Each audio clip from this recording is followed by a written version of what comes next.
ഇനി ഈസി ആയിട്ടൊരു വാൾ ഹാങ്ങിങ് എങ്ങനെയാ ചെയ്യുന്നത് കാണാം. അപ്പോൾ കാർഡ്ബോർഡ് പീസസ് ആണ് മെയിനായിട്ടും വേണ്ടത്. ഞാൻ അളവൊക്കെ വീഡിയോൻ്റെ തുടക്കത്തിൽ കൊടുത്തിട്ടുണ്ട് കേട്ടോ. അപ്പോൾ അത് അനുസരിച്ച് കട്ട് ചെയ്തെടുക്കുക. അപ്പോൾ ഇതിൻ്റെ 2 കോർണറിലായിട്ട് ഞാനാണെങ്കിൽ ഫ്ലോറൽ ആയിട്ടുള്ള ഡിസൈൻ കൊടുക്കുന്നുണ്ട്.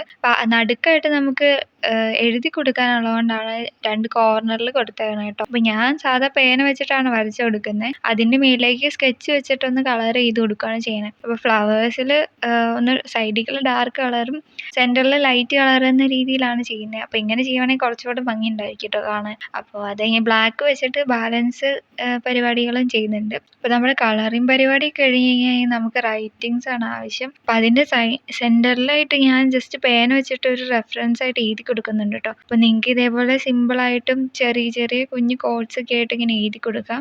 അപ്പോൾ നിങ്ങൾക്ക് വീഡിയോ ഇഷ്ടപ്പെട്ടെങ്കിൽ ഒന്ന് ലൈക്ക് ചെയ്യണ്ടേ. അതേപോലെ ചാനലൊന്ന് സബ്സ്ക്രൈബ് ചെയ്ത് സപ്പോർട്ടും ചെയ്യണേ. അപ്പോൾ ഇത്രയുള്ള വീഡിയോ നിങ്ങൾക്ക് ഇഷ്ടപ്പെട്ടെന്ന് വിചാരിക്കുന്നു.